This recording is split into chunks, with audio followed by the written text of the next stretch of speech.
The Rig Veda is about the individual's place in the cosmos. It is very interesting that throughout the Rig Veda, a treasure is talked about. What is that treasure? What is the power of truth, Rita? What are the Agnihotri priests and what are the rishis invoking? They say that the truly successful life is that which is both internally and externally fulfilled. In that manner, the Rig Veda is all about the parallelism of the spiritual and the material elements of life. The internal sphere, the joyful mind, peace, calmness, affection, a cosmic, universal view of existence. The internal sphere is primary, but also the external things, wealth, accomplishment, potential realization, even fame, power, position, even these are not to be left out in the purview of the human pursuit on earth. Human life is simply one legged without one aspect or the other, the material or the spiritual. To be complete, we need to have a smooth parallelism between internal spiritual values and external material achievements. If there is no such parallelism, then neither of them truly serves an ultimate purpose. So, maturity of understanding is integrating both aspects in life, and that is the primary function of the Rig Veda. Now, the ego can project that the material aspect of life does not need the spiritual, does not need the psychological aspects to evolve. But the fact of the matter is that real revolution begins with the revolution of human consciousness, and that, in essence, is the whole crux of the Veda. It is essentially about able to radiate inner values. The beginning is always internal. So the problem with human beings normally is that we forget one sphere or the other. The more materially successful we become, the greater becomes our forgetfulness, ironically, of our internal sphere. But then we simply stop progressing on the journey of life. We stop evolving internally. So the track of the internal should not be sacrificed at the altar of the material. This simply means we should not lose our originality, not forget who we are, and settle for a pale reflection of ourselves as purely material achievers. Man has to understand that without the evolution of consciousness, life is meaningless. If the essential is missing, all is missing. So the correction has to be made. And the correction is simply that the victory of life is the victory of consciousness. The evolution of consciousness is the greatest success of life. Without it, life does not reach its culmination. The catalyst must be internal. So there is a relationship between what is inner and what is outer. There cannot be an effect without the cause, and the cause always lies in the subtle portion of existence. This is what mysticism is based on. This is what the Veda is based on. The cause almost lies hidden. And when it comes to human beings, that hidden part is within the deepest recesses of our consciousness.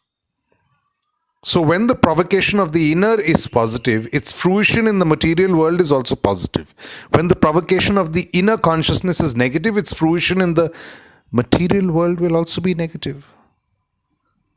Now, it's very interesting about humanity because the fundamental search is for the human being is for the spiritual aspect of life. That is the most intrinsic search, the search for spiritual bliss. It is more important than the search for material fulfillment, if not more so. It is primary. Now, both the sources of joy and the sources of fulfillment are within us. But we must understand that the external is always rejuvenated through the action of the internal. The light source of ourselves is internal. The heart of creation itself is in a hidden internal truth. What we see within the world is only the effect of that truth, and the rishi tries to invoke that primary cause. And through doing that, through the mantric touch of doing that, brings us more in touch with ourselves. Because only through that quality do we become more positive in the world. Now, mysticism is like a pair of wings which allows the human being to go higher into the open sky of truth and fulfillment. And the Rig Veda, the Veda in general, tries to give us these wings. But the impulse is to provoke the inner so that we have our own deep insight into reality. And part of such insight involves understanding that which is holistic and beneficial not only for us but for the planet and for fellow human beings. And that is the constant refrain of the Veda, to become a positive contributor to this planet we exist on. Now, it's very interesting that today's science is coming to a parallelism with ancient mysticism, with ancient spirituality, especially in the realm of consciousness. The human mind is a channel for deep consciousness and becomes a determinant for its own fulfillment. And the Ved is at the heart of this. It tells us that contentment is not dependent on the happenings of the outer, but is in fact the creator of them. So the Ved deals with the human spirit as the starting point. The really relevant thing in life is to attain an understanding of human spirit within us. The immense depths of our own mind, our own being, that is what the Ved addresses. The aspect of cause and effect of internal and external states is not limited to human beings alone, but in the natural world too it exists. And the Ved, through its mantra, tries to explain that. It is basically mantric and musical. Now, it's very interesting. Music has been shown to affect the growth of plants, for example. It affects something as subtle as the growth of plants. So you can imagine how much it would affect the human mind.